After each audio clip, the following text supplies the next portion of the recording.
welcome back to the Water Online Show, powered by Water Online, the leading online destination for the water and wastewater market. Kev, we have another knockout guest here for this episode, and I couldn't be more excited about it. Man, do we have a home run hitter lined up. Should be a banger, yeah. Let's go. I'm telling you, I mean, Kev, you and I have talked a lot on this show, and we've talked a lot about how water's always been treated as a cost of doing business. Something you pay for, something you use, and then send down the drain. That's been sort of the epitome of water's understanding between that. But our guest today makes the case that that's exactly the wrong way to think about it. So he's actually going to challenge what the formal thinking is universally throughout the globe about what water actually is, especially as the world heads towards what I believe you and I have heard quite a bit about, what could be a pretty serious freshwater crunch. Mm-hmm. So Dr. Geoff Townsend is an industry fellow at Ecolab, an industry expert. And while he's at Ecolab, he works on water and energy innovation for industrial operations, dealing with scarcity, quality challenges. He recently wrote about reframing water circularity as a strategic asset rather than an expense, which is a fantastic way to magnify and put into focus what it is that the issue truly is in today's world. So today we're going to dig into what that actually looks like on the ground, not just in the boardroom where we have a lot of these discussions and we know a lot of those discussions take place. So without further ado, Geoff, welcome to the Water Online Show. Hey, Geoff. Thank you. And great to meet you, Travis and Kevin. And thank you for this opportunity to engage with the Water Online community in this way. Really appreciate it.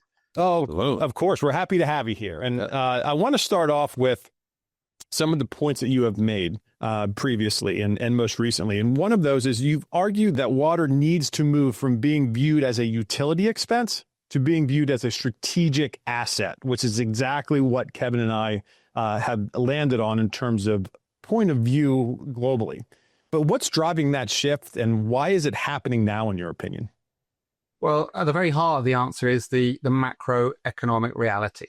And that is that water is the hidden foundation of global commerce, with estimates that 60% of global GDP relies directly on a consistent, reliable supplier of water. But there's more than that. It's a regulatory catalyst. So in Europe, for example, where industry consumes more than 50% of abstracted fresh water, which is actually more than twice the global average, we're seeing emerging initiatives like the EU Water Resilience Strategy, which is mandating a water efficiency first approach. That really means that we have to prioritize demand side resources over supply side alternatives, reduce demand, enhance efficiency, reuse, and such like. And then ultimately, it's about this bottom line view. The narrative is moving away from the focus on utility invoices to a much higher level, to corporate level risk management, where we see water resilience is now absolutely essential for sustaining competitiveness, for driving digital transformation, and adapting to escalating climate risk. However, having said that, where we have resilient freshwater systems, we really need to maximize the role of water as an economic growth enabler. I mean, without it, hey, Kevin, did you catch that? 60% of global GDP relies on water. Not aware of that. Did you think it was that high? Well, I didn't know that number, but we're all about water here, so it's not too shocking to me. Water's it is the most important element on Earth, right? I would say, it's life sustaining. So, without it, I think Dr. Geoff was right on point when he was talking about in his answer just then about how this opinion kind of needs to shift, and it needs to shift away from just being this expense to being a strategic asset. And a lot of that kind of starts in the boardroom, right? Right. And you mentioned when you talk about the realization of that and how important water is and how at risk it is, I'd like to ask you, Geoff, when you walk into a boardroom today, what are the water-related risks and opportunities that executives still seem to underestimate? What are they not getting? The big bad boardroom. So I think the first important point to highlight is that water-related risks are really multifaceted. And given our truly innate relationship with water as human beings, that often results in an unwarranted optimism over water, So we have to be really purposeful in overriding that to address these challenges. Yeah. And I think the first I'd like to highlight is this inverse pricing trap. and that globally, but certainly across regions like Europe, there's an inverse relationship between water stress and unit price. For example, in Europe, we have the highest unit price in Copenhagen, the lowest in southern Greece. I don't need to tell you which is the most water scarce area. So we see that water is artificially cheap. It's sometimes subsidized in water stressed regions, and therefore traditional financial models basically have a collective risk of collective underinvestment and basically delayed action until a crisis hits. So if you only use the unit price of water in return on investment calculations, then it's highly likely that an organization will continue to be exposed to considerable financial impacts. And then another perspective is the trend towards water-free technology. Given the context of water scarcity, it's not surprising that there's a kind of a rush towards water-free, for example, air cooling technology to check a sustainability box. But in abandoning the thermal efficiency and the wonderful physical properties of water, you invariably end up with higher capex, higher opex, greater energy use, therefore higher emissions. And just to put a few details on this, that it's striking to see that water is actually 23.5 times more efficient in transferring heat than air. And if you actually look at water flowing over a hot component, as it does in industry, water has a heat carrying capacity over 3,400 times that of air. So these differences aren't subtle, they're really significant. So if you actually translate that into some operational examples, I read one of your articles last night from my namesake, Ben Townsend from Google. And if they use evaporative cooling, which is so efficient at ejecting heat, they can reduce the power consumption in data centers by around 10% and 40% at a peak. Another data center provider that we look after highlighted the other day that where power is limited to a data center because of infrastructure challenges, that just by cooling with evaporative cooling and taking advantage of those properties means that they're able to produce between 13 and 18% more processing power for the same power consumption. So these numbers are really considerable. Then you've got other elements much more focused on the way water is deployed. For example, where you actually cooling direct to chip, which is you have in the heart of these data centers, these tiny little channels that water flows are only 50 to 100 micrometers wide. And if we have to really focus on very high quality of water, making sure it's free from tiny little particles that would block those channels, have massive financial impact if they do. And then this last point, which arguably is so important, that's invariably overlooked, and that is that one organization, one company operating in a vulnerable watershed cannot achieve meaningful risk reduction by themselves, right? Because water is a shared resource, genuine risk reduction is therefore only as strong as the collective resolve at that location to achieve it. And I know that when you share information as a perceived reputational risk, but we have to collaborate ultimately to actually drive meaningful risk reduction. Yeah, it's interesting and timely you brought up data centers. I wasn't aware of that kind of savings that when it relates to specifically to energy, because I know that Kevin and I had a number of conversations over the past year and a half specifically about data centers and the concern there is about how much energy and water they actually need to do their job and function. And I think it's a global issue right now. So just being aware that type of savings can have an impactful and meaningful outcome related to data centers is not to be underscored.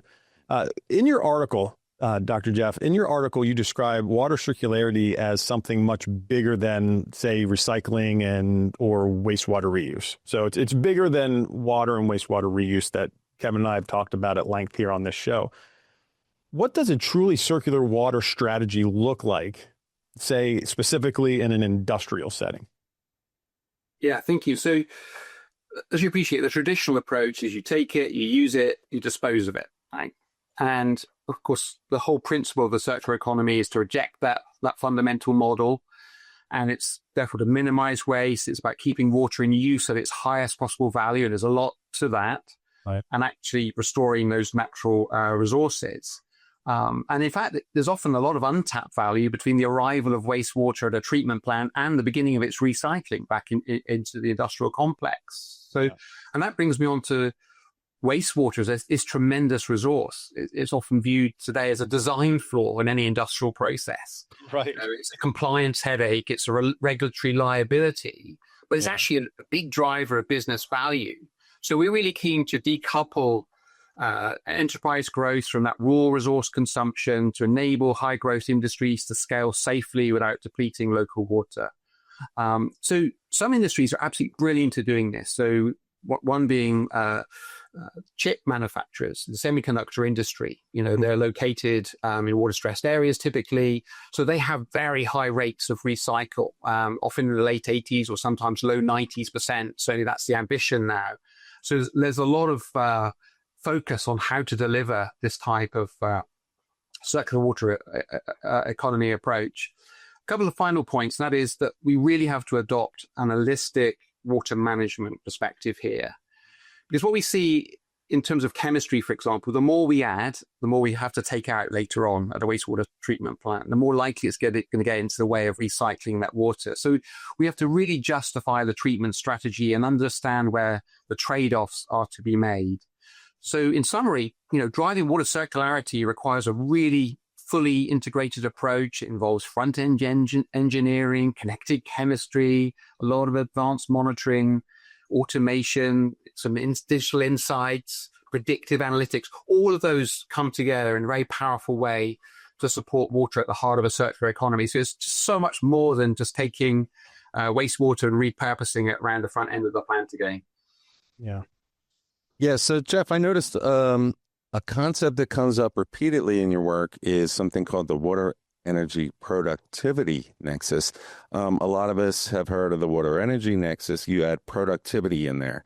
Can you explain how better water management can actually drive operational performance and profitability? There's that profitability word again, Kevin. Oh, you need that. Yeah, we got to have that in there. Well, you started talking about water pricing, and the linkage between water pricing and profitability is really low and tenuous, right? So we want to get to the full value of water and where it truly, truly impacts productivity and profitability. And so this has been a core theme of my work in recent years, and we've substantiated this with a huge amount of insights and data. So what we see is that water achieves its highest instantaneous economic value when it's transferring energy directly linked to operational productivity.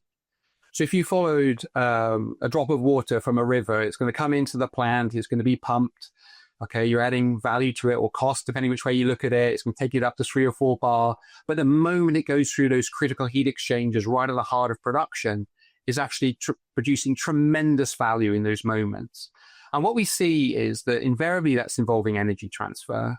And typically 35 to 70% of total industrial energy actually flows through these water systems at any given time and directly linked to productivity. So we see all sorts of relationships here. Not one of the most energy intensive industries are also the most water intensive industries as well, whether it's power, petrochemical, and so on. But then coming to this productivity, profitability aspect, and if you kind of go to an industrial organization, company or whatever, and ask what matters most to them, they're going to put those two areas high on their list, right? It's absolutely fundamental to a long-term successful operation. So we want to make the connection between water, its productivity enablement and profitability, and protect that core value whilst considering alternative sources of water, for example.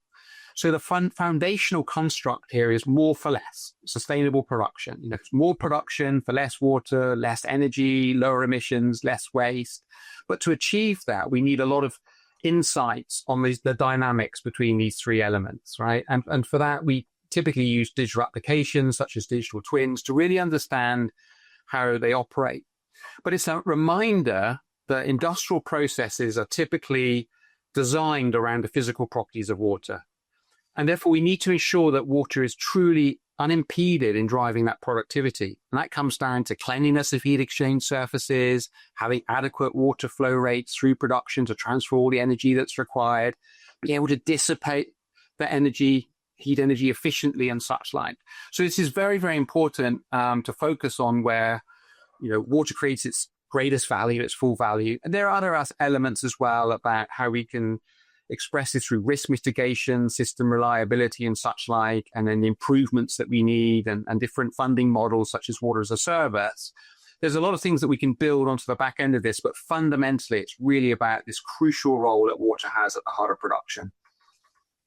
Kevin and I have had a number of discussions, Doctor, over the past, 6 months. It seems to have been a higher concentration of discussions around digital transformation. And you had just noted it there in your answer to Kevin's question. But also, if I were to go back and quote what you were talking about in your writings, you wrote about what you call the data action gap, which is important here.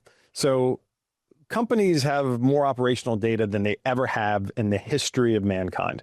So in your opinion, why do so many still struggle to turn that information into better decision-making and, of course, thereafter, better outcomes?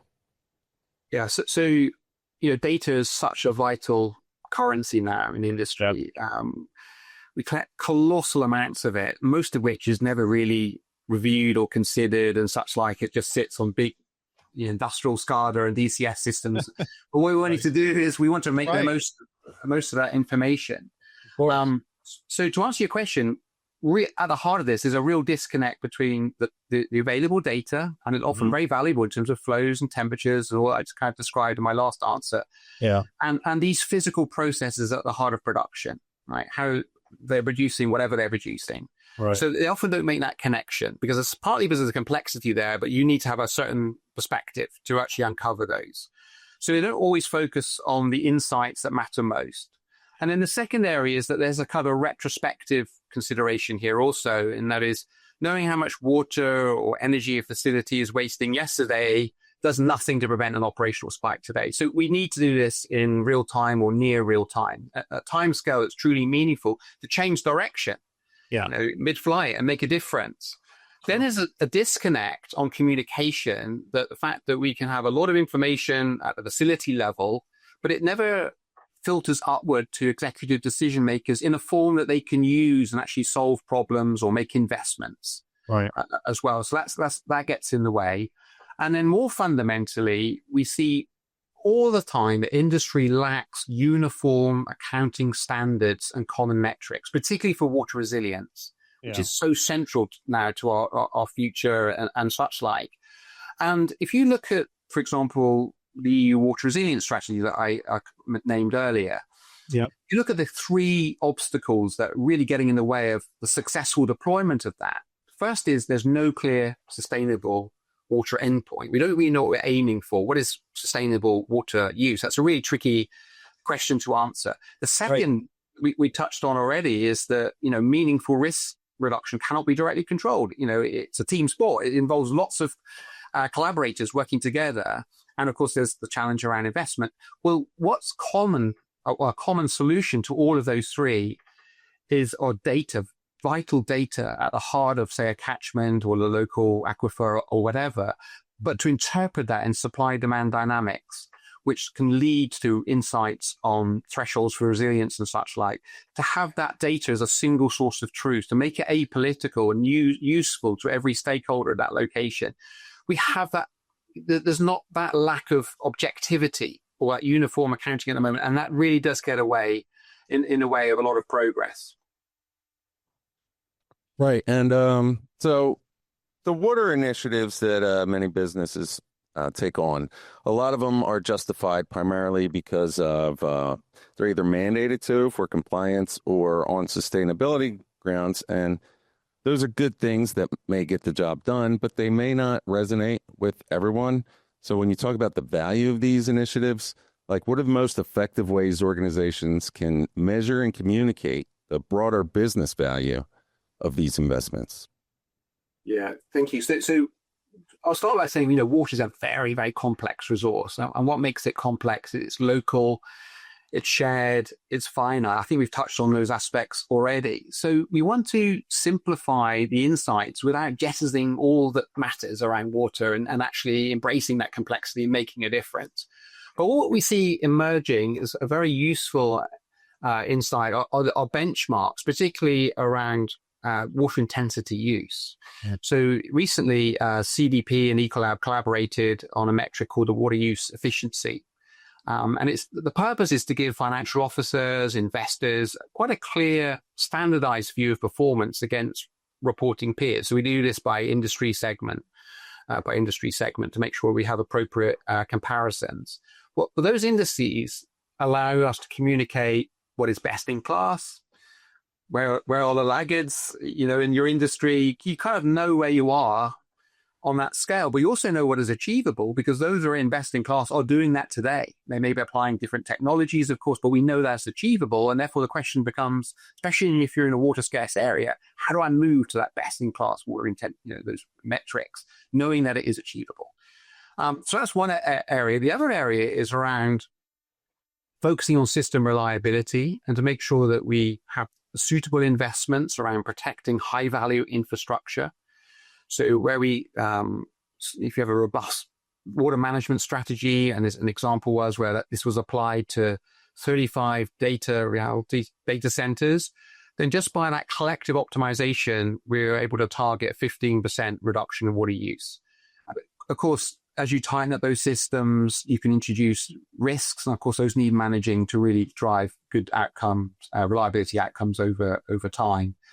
But we also want to strengthen the market signal here, because we want to tie these valuable water metrics to a much broader environmental and operational outcome, showing that if we focus on those, make the right comparisons, the right contextualization, that we can actually get the insights that we need to be much more effective at managing water at the local level, understanding the linkage with energy that we've already highlighted, and to make sure that we're making clear investments with a very well-defined return. I mean, one thing that really stood out there, I don't know about you, Kevin, but when I picked up on the water use efficiency program and scale that they're using, and that really helps companies dictate performance. That is something that I wasn't aware existed, but everybody should know that it exists out there, because when you're able to actually measure just how efficient you are related to the performance of your plants and treatment and all of that, it's a circular thing. It's going to go right back into your profits and your efficiency and your performance, all of that, right? So I think that's fantastic what they're doing over there. And Dr. Jazz, I think it's something that Kevin and I haven't heard of. Hey, you speaking for me? Yeah, well, here I go again, speaking for Kevin. You got to read our site more. Read about it. He's written extensively about it, and I just happened to have missed it. Just busted. But Dr. Geoff, speaking of specific industries, of which we can talk about efficiency and performance and all of that, you've worked across a variety of them, right? Are there any sectors that are particularly, let's say, more advanced, far ahead in the treating of water as a strategic business issue? And going off of that, the secondary question to that is, what can others learn from them, from what they're doing?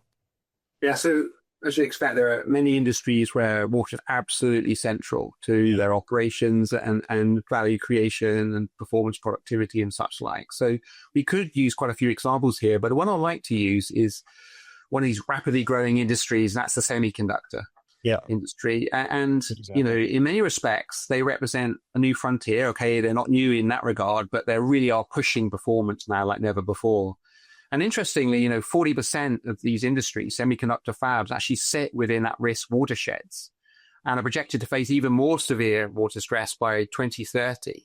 And because they require really ultra pure water in a very consistent way at the heart of their operation, any compromise there is very, very impactful.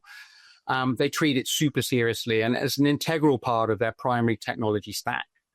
Right. So if you actually consider how they do this, how they actually integrate the various treatment steps that's required, to understand the performance of all of those elements, the importance of reclaiming processed water for non-processed utilities, also directly back into the system again, that is really, really impressive what they're doing. And it's, this criticality has driven Ecolab in recent times to actually acquire a Vivo electronics business. Yeah, you've heard of them. That's awesome. Okay, you've heard of them, of course. To deliver the world's purest water to the high precision manufacturing. This is a rapid growth area, but that whole process of taking water and then ending up with ultra pure water and all the various steps in between are very informative to all the other areas that we're investing and developing in reuse and recycle as well. So there's a lot of connectivity across the whole of industry here, even though this industry, of course, has got to get it right all the time. So we are learning a lot from this. So I think even though the big tech companies, whether data centers or semiconductor, are constantly under the microscope in terms of performance and water consumption, we also need to be mindful of what they're doing to address those. Right. And it's very impressive. They have excellent teams of people. They know what they have to achieve. They're looking at the various technologies that can be deployed to deliver this, etc. The fluid architects that sit at the heart of these engineering and design phases. So the tech industries are also leading the way in water management, in a surprising way. And it's very interesting to follow that journey. Yeah, I think you're really on to something. I think this will gather steam, this outlook on water within business. But if you were to look ahead 5 years, where will be that evidence? What will tell you that the industry has truly embedded water strategy into their business strategy rather than just treating it separate like a sustainability initiative? Are there certain metrics or benchmarks or even an attitude? What do you think would be proof that they're doing this? How do we know we're on the right path, Dr. Exactly. Geoff? Yeah, this is a truly great question. And, my role is very much around strategy and that forward-looking view. So this is something I do think about quite a lot. What does success look like as we're going forward? Mm-hmm. And as you appreciate, there are a lot of challenges that we're addressing today, and we want to do that in a truly meaningful way. Not the kind of plaster fix, but to really address them. I think the starting point really is to harmonize water accounting methodologies, and we touched on this earlier in terms of the way we manage data at that local level and to get the insights in a very apolitical, very helpful way. If we could understand, water resilience metrics in a broad but nonetheless compelling way, which would actually change behaviors that are relevant across all regions, for example, then that would be very, very helpful. Because what we can do then is contextualize water use in relation to that local situation. Because, of course, if you save water in a water-stressed area, that's so much more meaningful than just saving it in a low-stress area, right? So we have to bring this perspective to truly drive the right outcomes, the right investments over that period of time. And we won't achieve that unless we have these fundamental resilience metrics in place. So that's one aspect. I think the other is really around the way we invest and fund in water. Right. We draw a distinction between investing in water and water funds, because what we want ultimately are those opportunities that have a strong return. And we've already touched on the challenge associated with that because of the low unit price of water. So what other metrics do we need to focus on to give the confidence to those making the investment, those that are providing the investment money, to have truly bankable investments that will make the difference, that will support a long-term water resilient future that we need? And this is a really active area for myself. I lead the communities of practice for industry for Water Europe. I have opportunities to engage with others there, where we're discussing this sort of thing with the European Investment Bank, big banks, whatever, trying to understand water from their perspective, and to make sure that in the absence of a strong return on pricing, that we have something in its place that would truly drive the investments that we desperately need.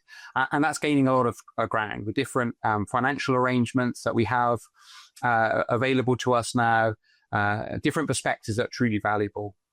And then I think the last area I want to touch on is that, like any industry, over time you build up. There's a lot of myths that get woven into to how we approach things. The old wives' tales that kind of influence progress, and we want to get rid of those. We have some, got to stay with your startup brand because if you move away from it, you're exposing risk. No, we need to understand what fundamental chemistries are there. But we have a lot of freedom these days, a lot of technology solutions to switch to.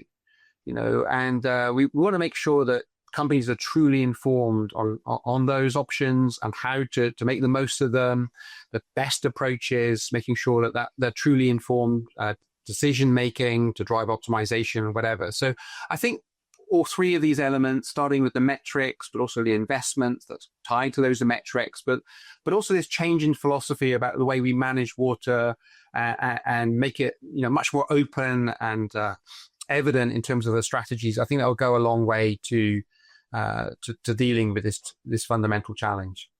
Those are some really good checkpoints there. I think for the immediate term too, I'd like to, and we're speaking with Dr. Geoff Townsend. He's a industry fellow at Ecolab. I would like you, Dr. Geoff, to give the audience a way of learning more about what we talked about, whether that's the water use efficiency model and program or any of the topics that we discussed.